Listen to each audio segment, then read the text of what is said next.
All right. So I am here with Heidi Barr, who I've just met this past year online somehow. And Heidi and I are going to be chatting about something that feels very, very relevant to me in this season of life. We're talking about tiny intentional practices as a way of navigating uncertainty and showing up with courage through the storms of life. And I feel like this is important for all of us simply because we are humans in this real messy world. And so today we're going to frame this from the perspective of, it's going to be broad, but whether you're walking through crises or you're going through kind of normal life, hard stuff, we're going to try to offer you some ideas and practical tips even, or ways of thinking and being in the season that will hopefully offer encouragement and help you just stay afloat as you navigate these choppy waters. So Heidi, I will read your bio in a second, but thank you for joining me. Yeah, thanks for having me today. So Heidi Barr lives in Minnesota with her husband and daughter, where they tend a large vegetable garden, explore nature, and do their best to live simply. As a wellness coach, writer, and co-founder of 12 Tiny Things, she is committed to cultivating ways of being that are life-giving and sustainable for people, communities, and the planet. I love that so much. Heidi's latest book, Cold Spring Hallelujah, was released on November 1st. And although I haven't had a chance to read it through word for word, I do have a copy and it's beautiful.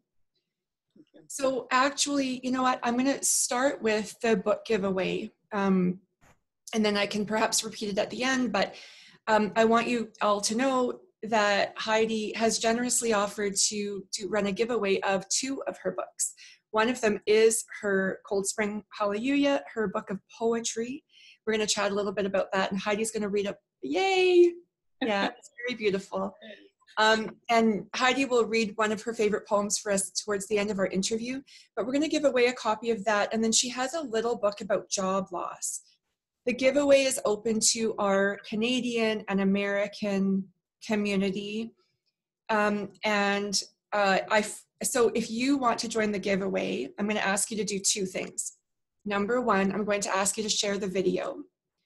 And number 2, in the comments, I'm going to ask you to share 3 tiny intentional practices that you are either already using to, stay mind, body, spirit healthy in this world, or perhaps after the interview, you can select a few tiny intentional practices that you want to try to keep you afloat in this challenging season of life, or just whatever season you're in.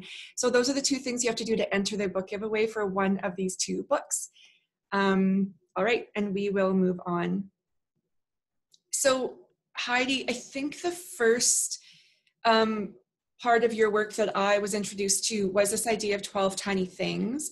And then I learned, that you were a co-founder of the website or movement, 12 Tiny Things, where you write about tiny practices that make you feel, and these are my words, but I think that make you feel rooted in life. Yeah. So where did this idea or the momentum for this come from in your own life? Why did you start this?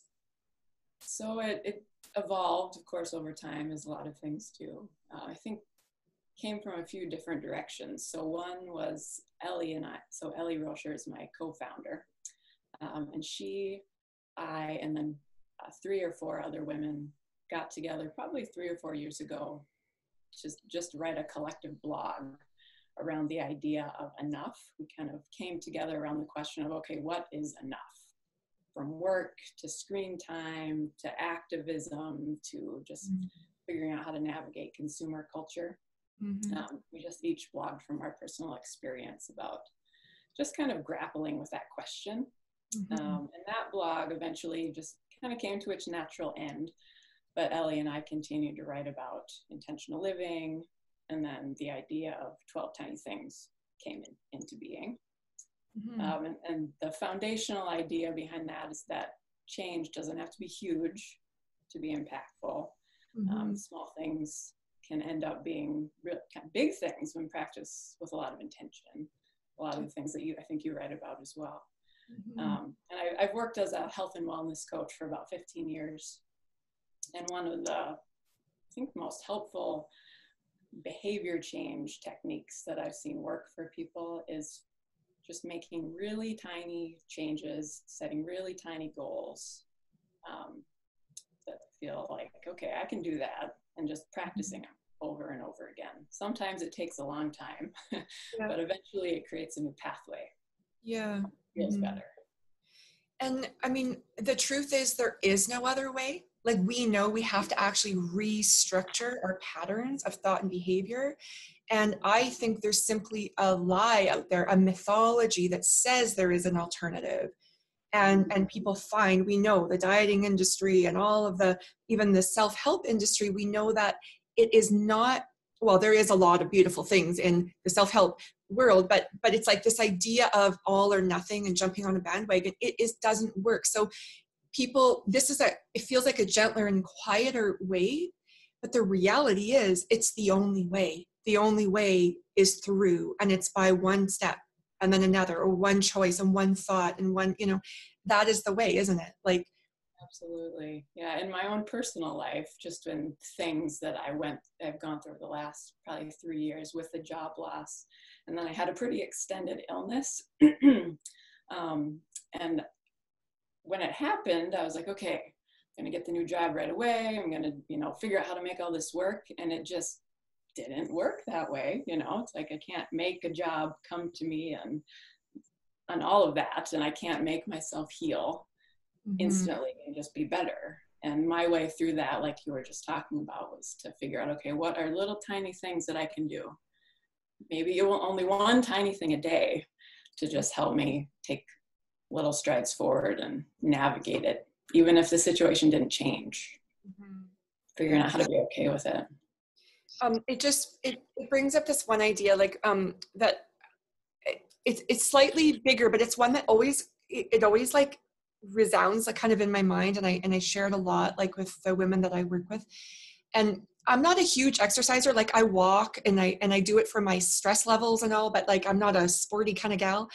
But there's research around this that always feels so compelling to me. And it talks about how movement, or, we could call it exercise, but really it's just like purposeful movement for women, that what happens is it has the positive outcome has nothing to do with fitness gains or weight loss or anything. What it is it's a sense of confidence and competency that then creates momentum in a woman's life.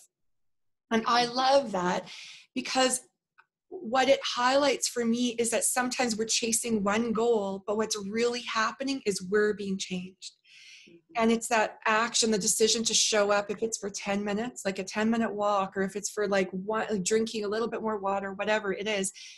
What's happening is we are developing the sense of competency. It's resilience, really, what we're doing, but we don't know that necessarily in the thick of it. But like, there's a sense of competence and competency and confidence that snowballs and reminds us, oh, I have what it takes. I can do this. I can take the next step. And it feels like powerful. If we could transmit that to other humans going through hard stuff, it's like, that one step, it matters far more than you could ever imagine in the moment, right? Absolutely. Yeah, I've seen that so often just with coaching clients, and them, most people, I work with a lot of weight loss folks who, that's their thing. That's what they want to do. And people come in and think, okay, I'm going to lose 50 pounds. I'm going to go to the gym every day. I'm going to completely get rid of sugar, and they want to do all the things right away. And they're very excited at the beginning. And then eventually, if they try to do all those things at once, as a lot of people know, it doesn't work. You burn out. And it's really cool to see people say, okay, I'm going to go for a walk for 10 minutes 3 times a week. That's all I'm going to do to start with. And to see it, they build that, like that self-efficacy, that confidence, and yep, this is going to work. I can figure out a way forward, and it might not look how I thought, but there is a way forward. Yeah. So I think that leads neatly into the next question, and I will be referring to my notes right now because my brain is still foggy, and I need to. But I want to make sure that before we go too much further, that we're solidly making the connection for people between like these tiny intentional practices and navigating uncertainty on the one hand, and then showing up with courage. Like, how does this lead to this? Let's just solidify that connection so that moving forward, people can see for sure, like, oh yeah, this matters.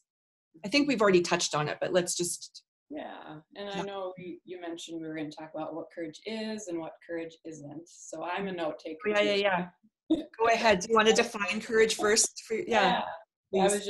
was thinking about those things, and so I jotted myself some notes too, so I didn't forget on the same page.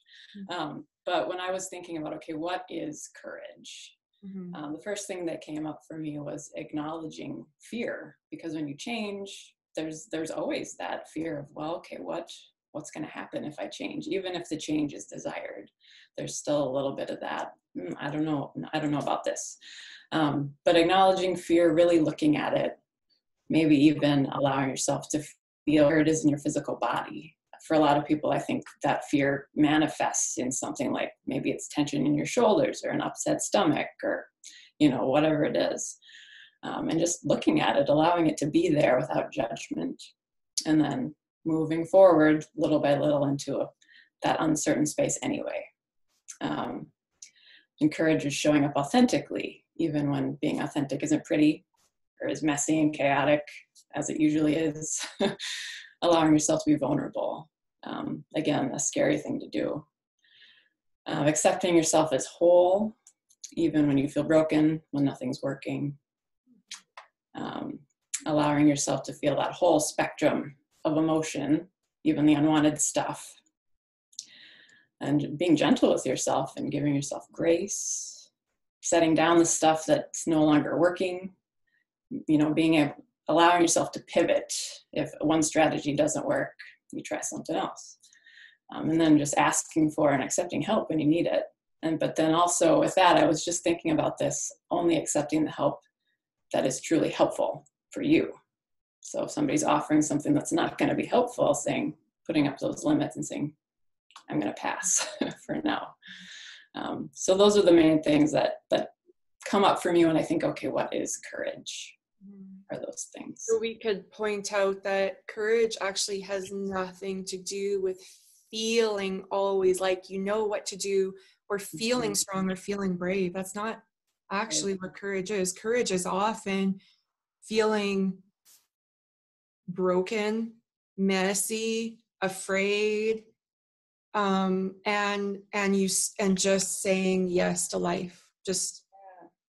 And you don't even know for sure what that's going to look, sound, or feel like, but it's still saying yes to life, and not quitting. And therefore, like, it's pretty hard to feel disqualified from this. Like, because I don't know about you, Heidi, but like for years and years, I would hear words like brave and courageous, and I completely just thought that's not me, because I knew that I was so afraid and I was struggling and I experienced depression and anxiety, and surely I didn't fit into those categories.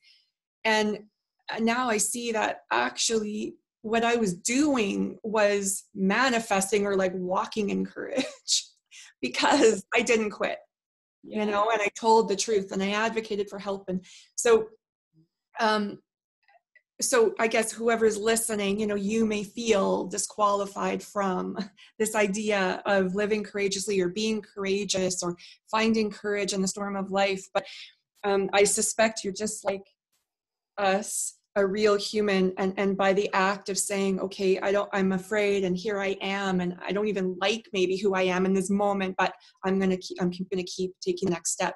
That is courageous. Yeah, I love that saying. I can't remember who said it, but courage is that little small voice that says, I'm gonna try again tomorrow. Sometimes it is very quiet, but courage. So I think the part of that quote is courage doesn't have to roar. It can be very quiet. Just little things sitting on your shoulder saying, you can do it. Try again tomorrow. Yeah. Or try again in 10 minutes. Right. Absolutely. Okay. So you defined courage for us. And then let's just move into so why do you believe that these small practices matter so much? And we'll kind of bring it together again. And I touched on this a little bit, but so a tiny thing is just a small action that you're pretty sure you can do. And the idea is that they're so small, sometimes laughably small, that they invite success in following through and build confidence, that self-efficacy. And I think practicing something tiny and attainable, it just invites a small bit of stability into a life that feels like it's swirling out of control. Yeah. Yeah. Mm-hmm. And for just an example, one tiny thing that I tend to return to continually is just the practice of, and everybody listening, if you want to do this right now, you're welcome to join in, just dropping your shoulders away from your ears and taking your tongue from the top of your mouth and relax your jaw and inhale for a count of 3. Hold. And then exhale for another count of 3.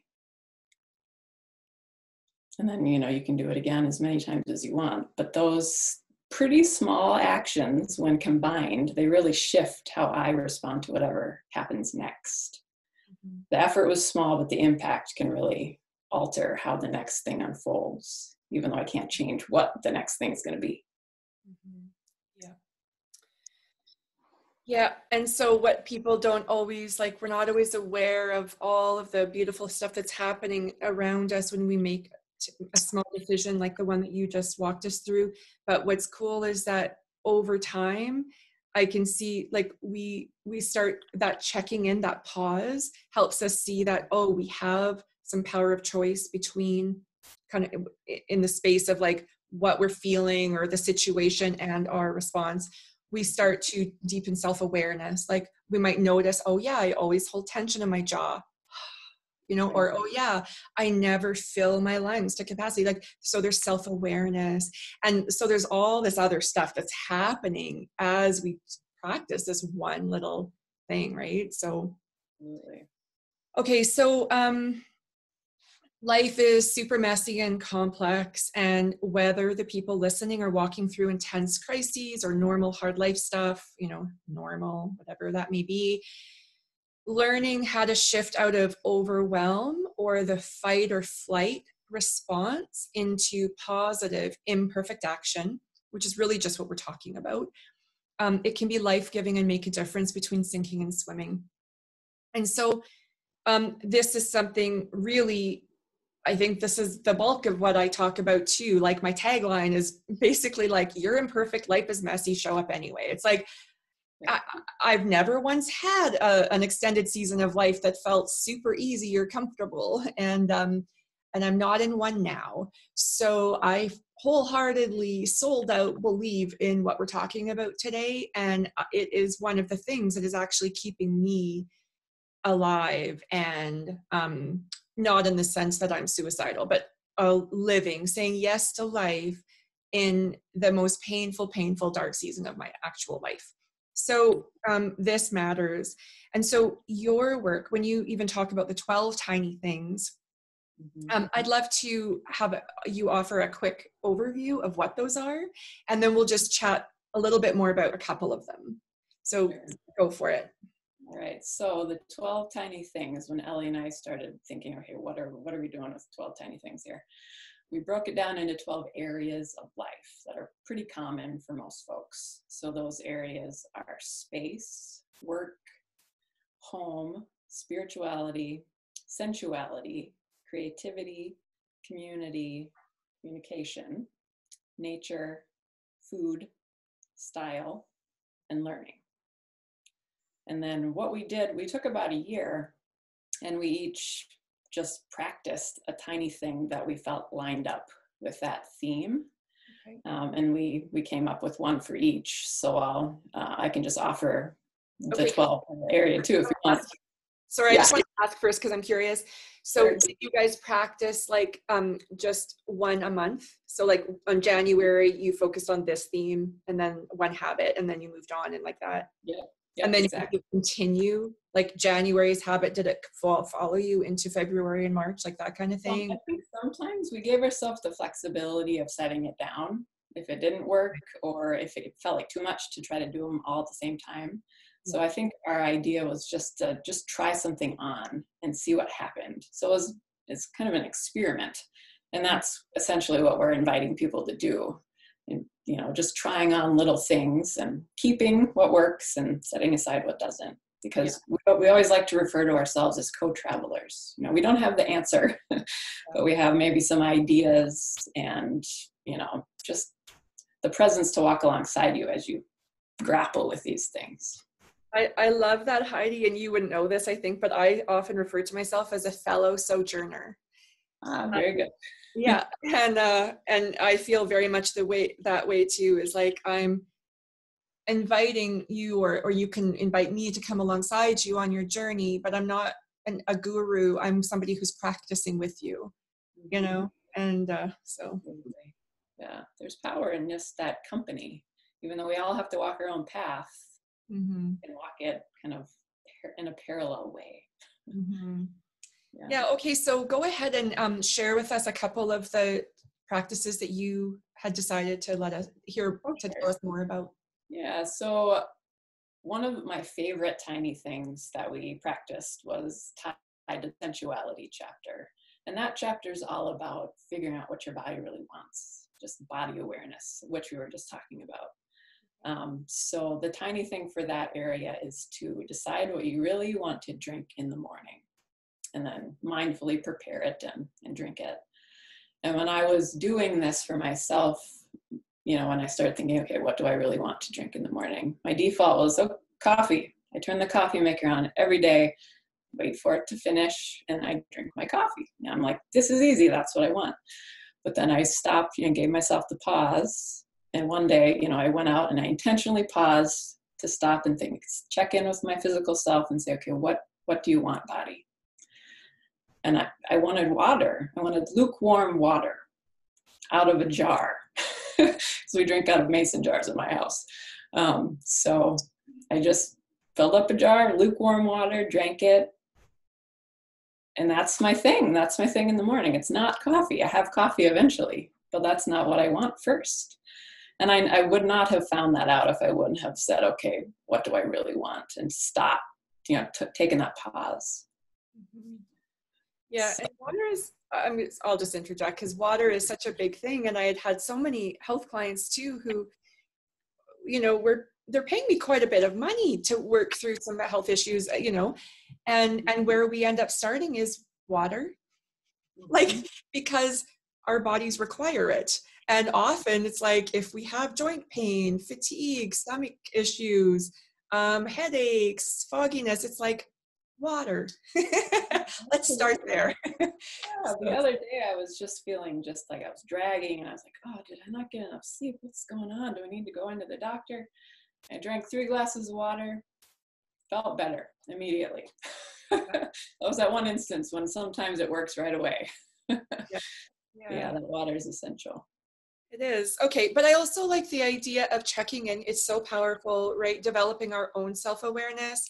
I'm so I do actually want to ask you about some personality stuff, because I forgot to put it in my notes. So I'm just going to hijack the conversation at some point and ask you some questions. But as if you are familiar with Gretchen Rubin's 4 tendencies, I'm a questioner with rebel leanings. I do not I love research. I do love a good evidence base.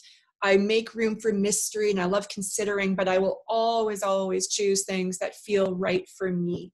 I do not fall under other people's authority or guru culture or anything. I'm out. I'm the expert on my body. I will gather information, but then I will decide, why does this matter for me?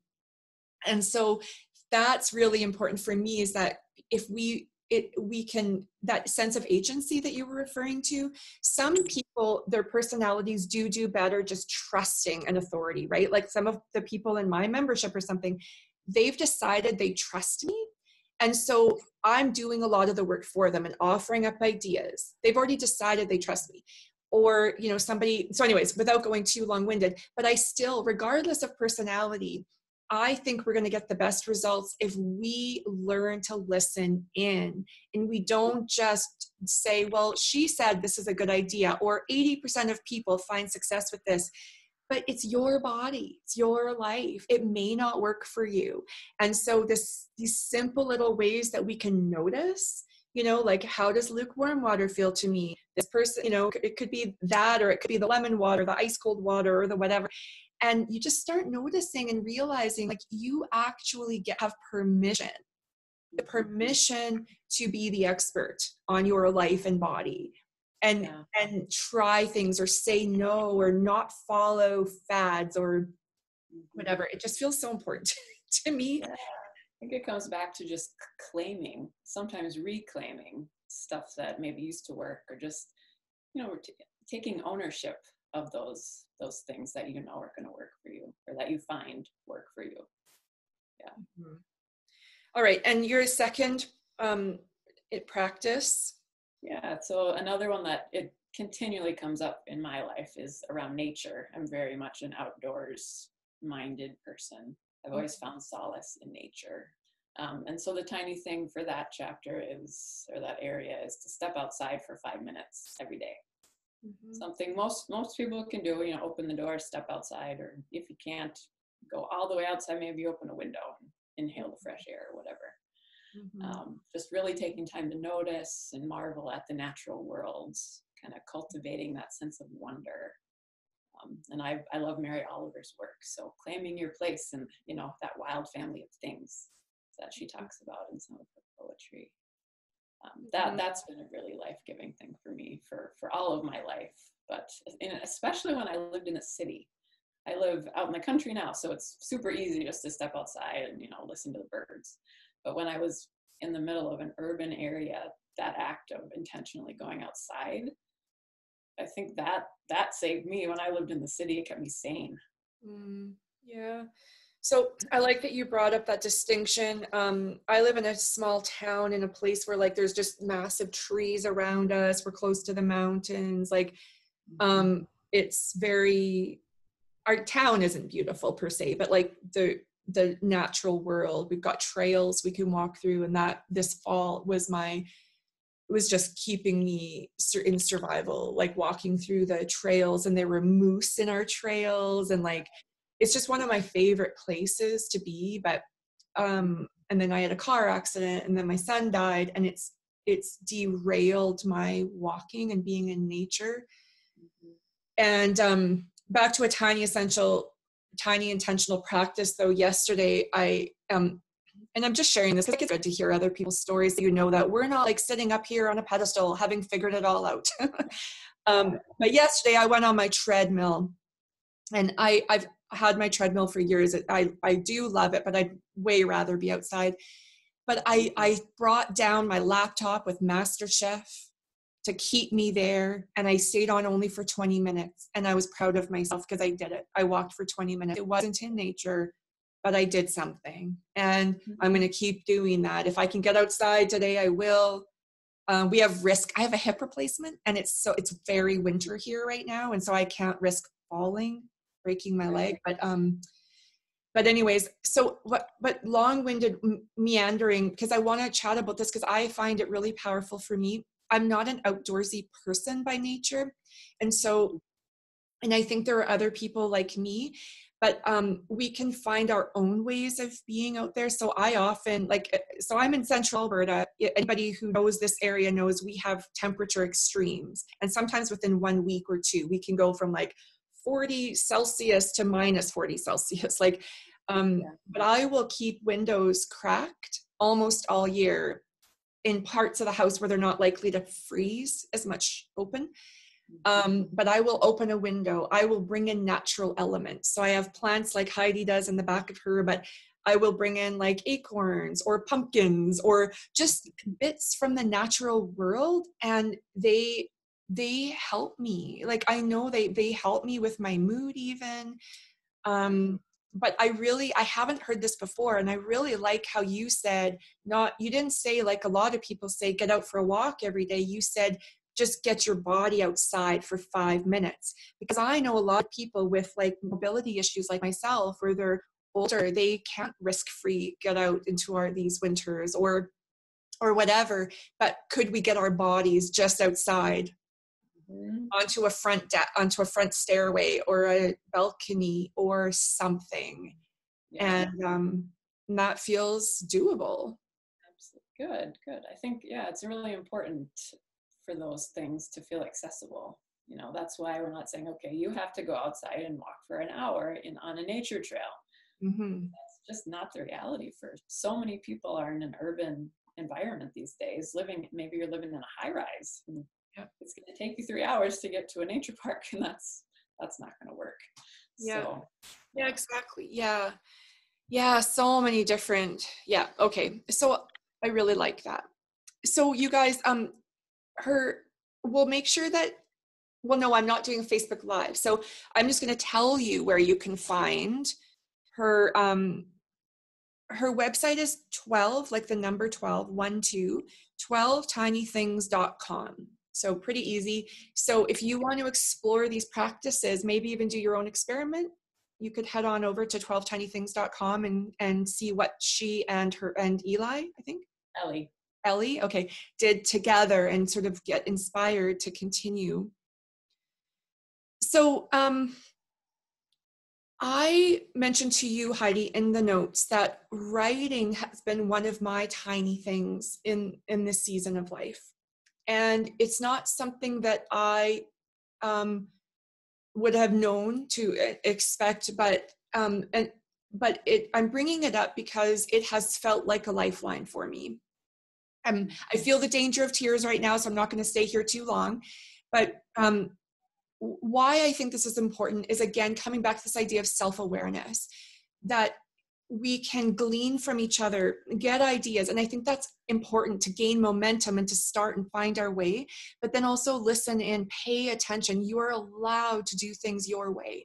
And especially if you're walking through crises or grief or really like hard stuff, that's where we need strong boundaries around whose voices we're allowing into our lives and our minds and our hearts.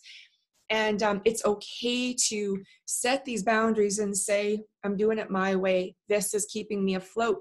And so it has been interesting for me that talking, although you may not guess it from this interview, because I can find a way to talk, but talking right now is hard. Talking is very, very hard for me. But writing is healing. Yeah. Talking requires so much effort, but writing is something that I can use. Like I wake up in the morning sometimes with a sense of I will either explode or I will write. And I can somehow take some of this swirling mass and put it into something that is like, it gets it out of me and it somehow is healing. And so I'm using that as a tiny intentional practice in this season. And I'm grateful. Like, I guess I can just say I'm so grateful. That's great. And, I use writing as well. And coming from a little bit of a different angle, I'm not walking through an intense crisis right now. But I've always been a very quiet person. And I struggled against that for years, thinking, okay, I can just figure out how to be louder, how to be more bold, how to be in the conversation more. I tried. It just wasn't working, because that's not who I am. But when I started writing and thinking, okay, I can do this. I can put words on a piece of paper, and that is how I can enter the conversation. And that really helped me kind of move forward out of that place of kind of grasping for things that just weren't mine. Yeah. Well, let's just pause here with your permission. And can I ask you a couple personality related questions? Yeah, sure. Okay, because that's one of my favorite things is like, I always want to know why. Why do people work this way? And why does the world work this way? And so I'm guessing you're an introvert. Yes. My husband once said, you're the strongest introvert I've ever met. Okay. It's like, thank you, I think. I think it's a beautiful thing. I am actually a very strong introvert too. And it can be very deceiving to people because of how I can show up online. What they don't always know is the strong boundaries I have around that and how much white space I have in my life to survive and breathe and all of that other, I love connecting and I love dialogue. And so I make room for that, but within these very strong boundaries. And then I'm like my 14-year-old, she just says, I am so peopled out. Like she just we're just all a family of introverts. So, okay. Do you know your tendency? according to Gretchen No, Rubin's? I don't. I haven't read that book, so I'm not sure. Okay. All right, I'll just leave that. And what about, do you know, are you familiar with the Enneagram or Myers-Briggs? Although I don't know what my things are. Oh, I've never been one to take the tests. I've always resisted those things because I think I'm going to lead it. It's one of those weird things. I walk people through assessments and things all the time, but I resist taking them myself. okay, so we have like a rebel leaning. If you ever want, Gretchen Rubin's model is like something that's just super simple. You can read like a quick article and identify yourself pretty quickly. Sure. And it's simply how we respond to inner and outer expectations. But it's possible that you have sort of questioner rebel tendencies there if you resist all of those. Okay.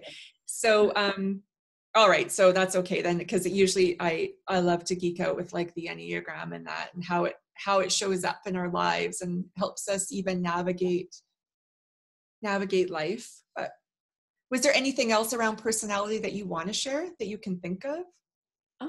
I think the biggest thing that comes up for me is just, living as a quiet person in a world that really kind of caters to loudness it's been a constant acceptance and just figuring out how to be okay with that. I definitely haven't figured it out yet, but it's just, something that I continue to work with. Do you know, like, would you identify as an empath or a highly sensitive person, or? I think so. Yeah. Yeah. Oh. Not maybe super strong, but a little bit of that. I tend to pick up on other people's stuff pretty easily. Mm-hmm. Yeah. Well, and did you ever read Susan Cain's book, Quiet? Yeah, I love that book. Yeah. So if you are listening and you think you might be an introvert, or you're a strong introvert, the book Quiet by Susan Cain is really good. And it's something like how to be yourself in a noisy world, but that's not really it. But it was good. It actually, especially it talked about North American culture, and Heidi's in the States and I'm in Canada, but our churches and schools and most of our like public kind of our institutions, they are actually set up to favor the extroverted person. And a lot of our feelings of not being good enough or not fitting, it's actually simply because we are trying to we're being forced into a mold, which is not at all healthfully aligned to the reality of who we are. And in fact, we are cool people. And so it's not that we should fit into that. It's simply that the extroverted voices and stuff often are the loudest, and then we are somehow end up feeling like we're broken or something.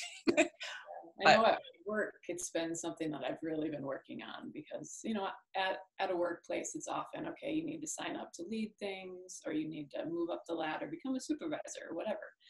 And I've been coaching for a long time, and at this point in my life, if I took the usual path, I'd be managing people and doing all these other things. And that is just not what I want to do. So I've been very vocal at my workplace saying, okay, I'm going to be a coach and I'm going to lead via these ways that you aren't used to, like writing or talking one-on-one with people. I don't want to be up there leading the meetings, because it uses up too much of my energy, because my energy is better in other ways. So. Yeah. And it's so important that more and more, like your voice, like that voice is important, right? I even think of like my husband, who's a teacher, and they force him into the office sometimes, into admin, because like if admin has to be away, well, my husband is a well-respected teacher, he's been there for a long time, so they bring in some of the teachers to help fill in these spaces. But he's like, never would I, like, he does it because he needs to, but like never would he want to move up the ranks into admin. That would destroy him. He's happy where he is, he's using his gifts, he's like, and so yet our culture is very much like, it's never enough. It's like, why wouldn't you want this? And it's because like, I don't, that idea of growth for growth's sake. It's like, I don't want to grow just because that's what you do. I want to honor my own limits and, live within them. So getting out of your safety zone, that's fine. We all have to do that sometimes, but you can't live out of your safety zone all the time. You got to come back into that comfort spot to recharge. Yeah. And it kind of brings us back to this idea of permission. And so like, you can, if fear and your inner critic is so loud in your life, you might, want to learn how to quiet those voices so that you can do certain things that you want to do in life, right? So that is where maybe you're moving out of your comfort zone in a gentle way, a self-compassionate way, in a way that is healing and meaningful to you. And that is very different from feeling like you have to measure up or keep up or be more or, get more money or stuff like that. It's just noise, right? And so, yeah. Okay, well, that was a little bit meandering, but that's okay because it was fun. Yeah. For me anyway. All right, so there are no quick fixes for healing or recovering, and sometimes we don't recover. Like with grief, where I'm not going to recover from losing my son. I have to learn how to live with a hole in my life. So we're not always talking about recovering, and sometimes we are. Maybe it's addiction, maybe it's life after divorce, maybe it's job after job loss, whatever, right? Or maybe it's just as we age and we can no longer do certain things that we used to do, and there's a new normal.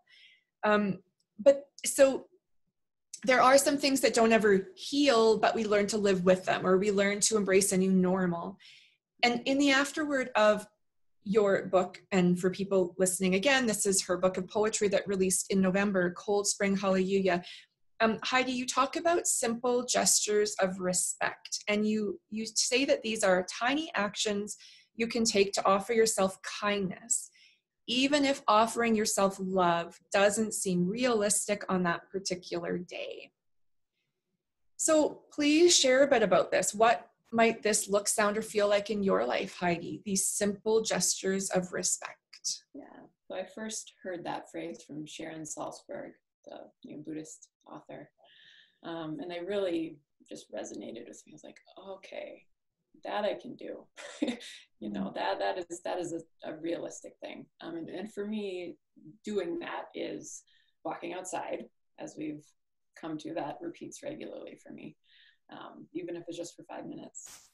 It's brewing a cup of tea and sitting still while it steeps and cools, instead of doing 3 things while I'm waiting to drink it, and then I forget to drink it because I'm doing something else. It's taking 3 minutes to listen to the wind outside. Keeping the phone in the office, that is a big one for me, because then it's not right in front of my face, or the computer or whatever device, unless it's needed as a tool. Mm-hmm. It's identifying something beautiful in my immediate surroundings. Rolling those shoulders back and down, taking the tongue off the roof of my mouth. Setting the table with nice plates for dinner, lighting a candle, even if the meal is nothing special. Mm-hmm. It's looking all the way up. We're so often looking down, typing, doing whatever it is we're doing. It's taking a minute to look all the way up. Yeah. Go ahead. Well, so I'd like to really kind of hone in a little bit on this idea, though, of what if you don't love yourself in a moment, but you can still offer yourself kindness? Have you ever been in that space? I have. When I was sick, so I was sick for about 8 months, just with this weird, I don't even know what it was, but just coughing all the time and just not feeling right. So, and I got really mad at myself because I couldn't figure out how to fix it, and that's one of those kind of those negative sides to the whole empowering yourself thing, is sometimes I think we take it too far and say, you need to get your mindset right so you can heal yourself. And I was thinking, okay, I'm doing it wrong. I'm not in the right mindset. It's not working. And I was really beating myself up and saying, you know what, you're broken. It's going to be like this forever. And I got into that negative spiral. And I think showing myself kindness was to say, okay, you're sick. Stop trying to fix it. That's what was showing myself kindness in that moment, was just stopping trying so hard to manipulate something that I couldn't control. Mm-hmm. And that, coupled with those little teeny practices, helped me get through that time. So I think, I think this idea is potentially could actually save somebody's life. And I don't say that lightly, because people find themselves in dark places of depression. They find themselves with chronic illness, chronic pain. They find themselves in such horrible circumstances. And the truth is, like, even, may I say, losing a son to suicide. My son struggled. He fought for life very hard, and he ended up taking his life. And a lot of the messages online are shaming. They're very shaming. I don't think they're meant to be shaming, but they are. They're shaming to that person who ended their life. They're shaming to the parent, where the assumption is your child, you must have done something horrible, you know? And so I just, I feel like wherever somebody is, like, I've been there, I've seen people I love be there. My clients have been there, where they're not in a place where they feel lovable. Maybe they don't feel worthy of love. Maybe they're like, but could we learn, kind of focus more on this idea of self-compassion, where it's like, it's about common humanity. You're not a failure. Self-compassion, a huge component of it is this idea of common humanity. Not one of us is going to go through life unscathed. Not one of us. We're going to bury people we love. We, in varying degrees, we're going to experience challenge or hardship, and we don't wish suffering on anybody, but this is part of this world.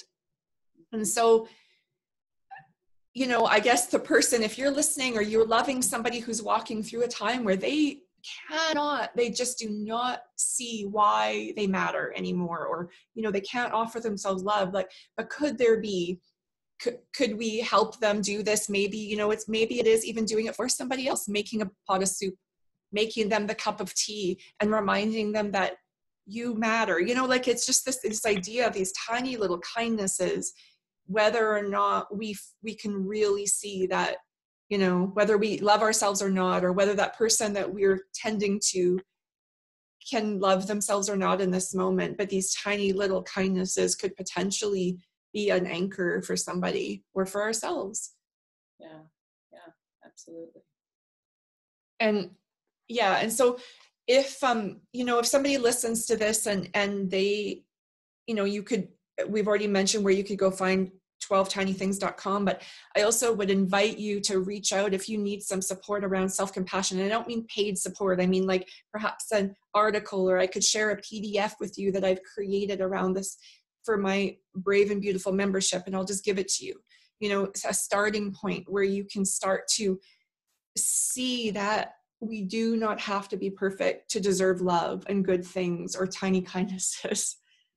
So yeah, one of the most important things, I think, in life is to just sit with that question and all the hard stuff that comes with accepting that perfection is a myth. It's just not, imperfection is what we all are. Mm-hmm. Yes. Okay, and then Brene Brown, wise woman, who of course we love, speaks about rumbling with the ending. And this is the idea that we don't get to choose what happens to us in life, but we do get to choose how we interact with or respond with what happens. And then, as I mentioned in our notes, I also often refer to the Viktor Frankl quote, between stimulus and response, there is a space. In that space is our power to choose our response. In our response lies our growth and our freedom. And how words, like, as a writer, like, there's words that, like, just, they feel really important to you. Freedom for me is a word that is really deeply important to me. And, I won't spin off, but that's why I think this quote matters, because I see that I have freedom. I lose my freedom. I can abdicate my power or responsibility. I can give it away, but nobody can actually take that from me.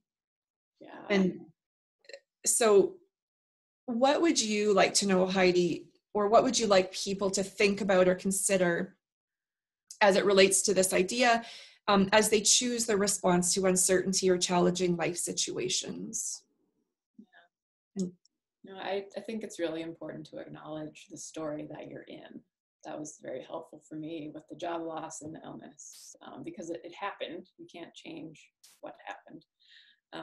So acknowledging what's going on, and then again, allow yourself that pause, as we've talked about a few times. And, just that acknowledgement that how you respond to whatever life dishes out next is still unwritten. And as you mentioned, you have that freedom to choose your response most of the time.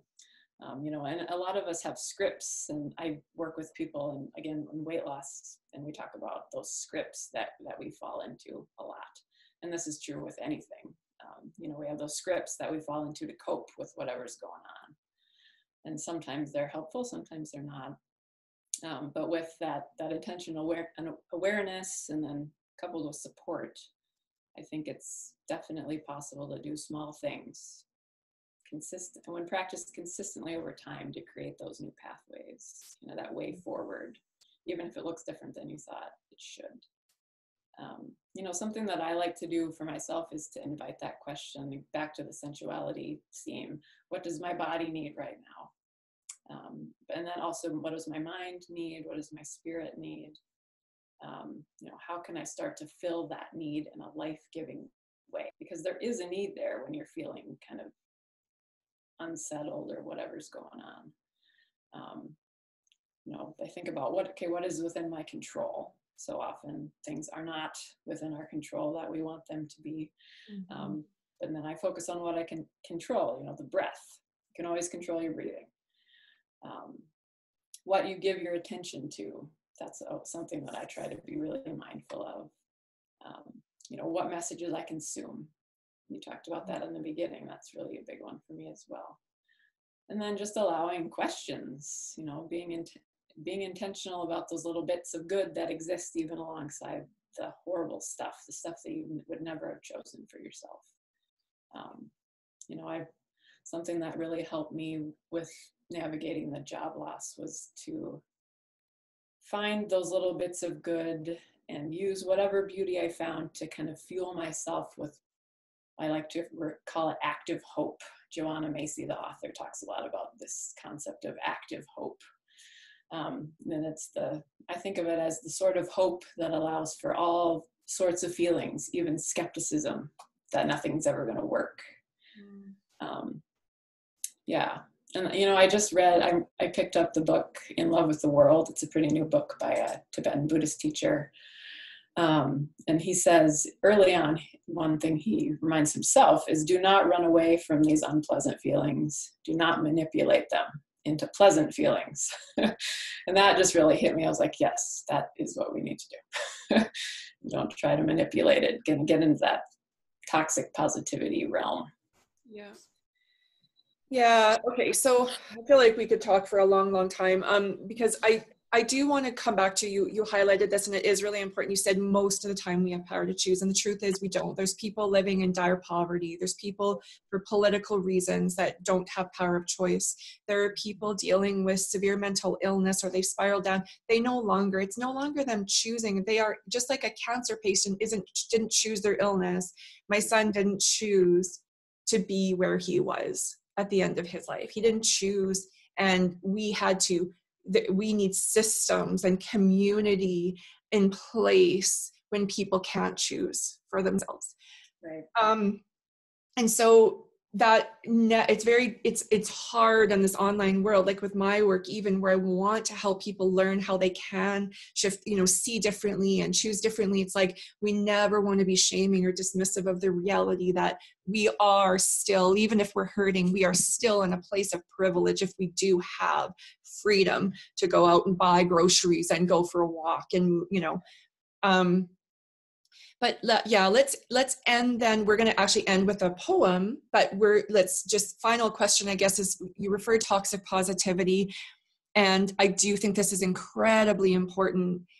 Something I push back against a lot right now in my membership, we're talking about it, is this idea that there's a wide gulf between a healthy mindset and positive thinking, or this relentless positivity, this idea that we have to pretend, and we can be shamed actually for admitting the truth. And this happens in churches, this happens in families. This happens just all over the place, happens on Facebook, where,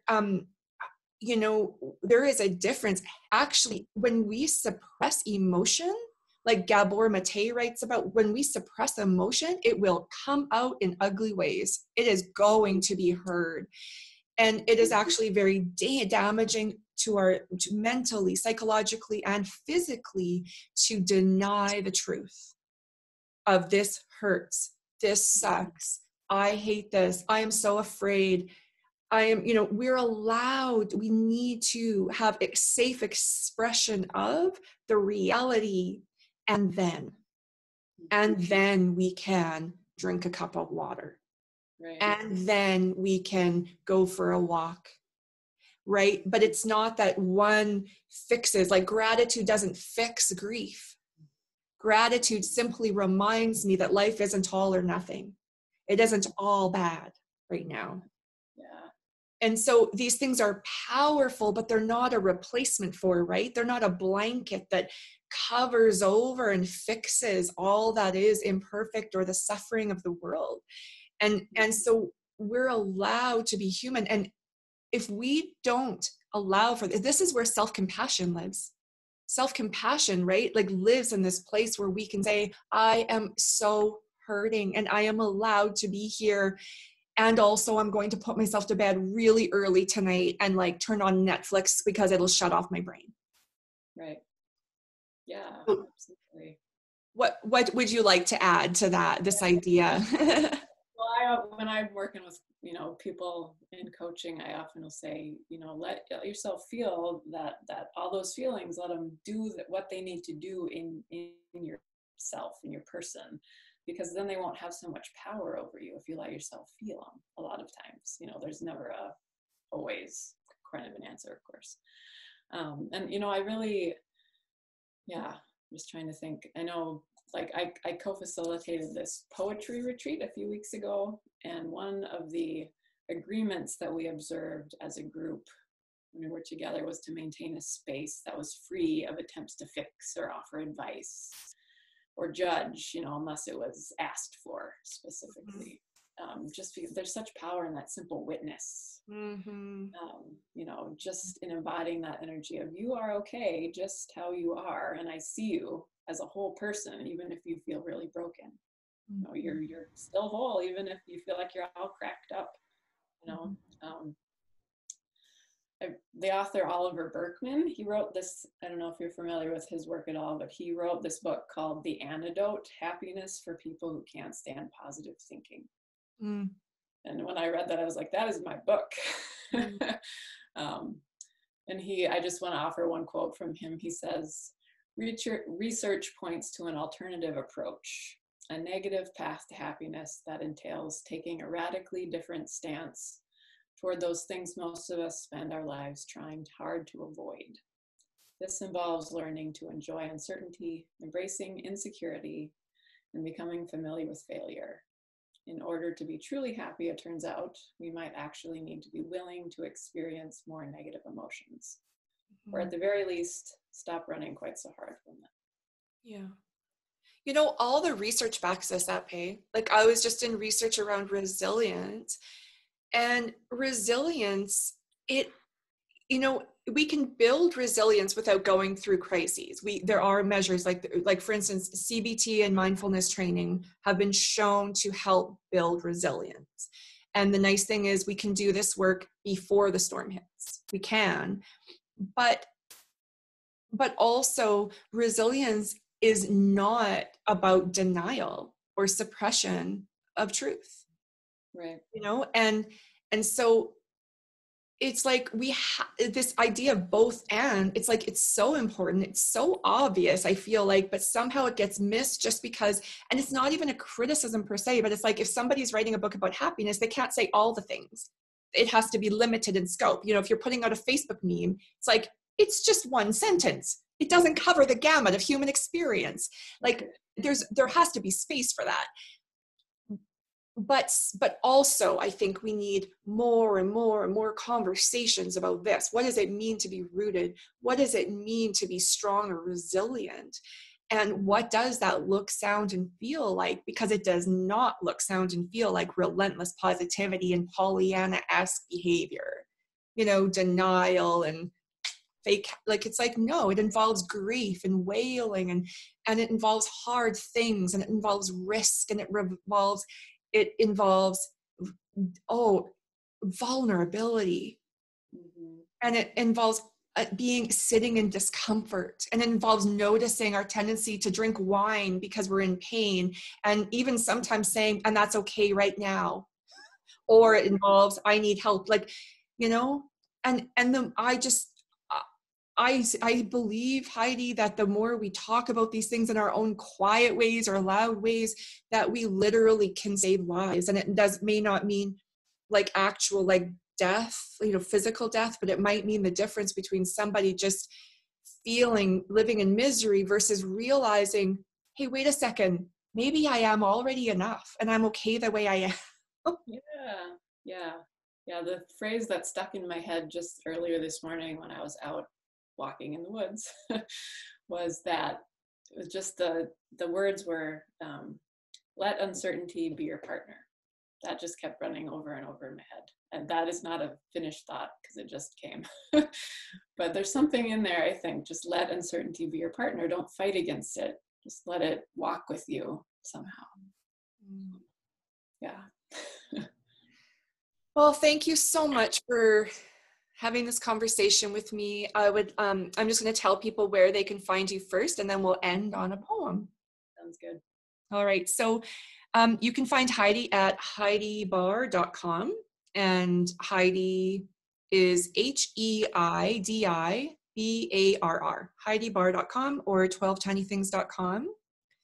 And you can find her on Facebook at Heidi Barr Writer, at 12 Tiny Things. Honestly, if you find her in one of these places, then there will be links to the others, because you won't remember this if I just say this all out loud.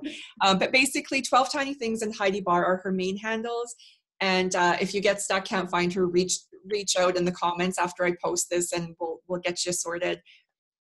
So thank you once again, Heidi. And I happen to love your quiet, kind of gentle presence and your beautiful voice online. And I'd love to, have you just end our time with a poem. Sounds good. Let's see. All right, I picked out one that seemed to kind of fit the theme of what we're talking about today. So this one is called Some Notes on Being Alive. When you pay attention to how things grow and really notice what you see, no matter how hard it is not to look away. When you listen to what you hear, no matter how sad the story, always feeling deep in your bones what you know you need to feel.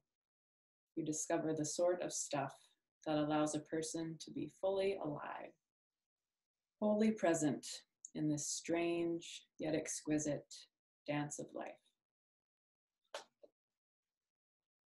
Beautiful. Thank you. Thank you. All right. I'm going to press stop here. Thanks everybody for sitting with Heidi and I.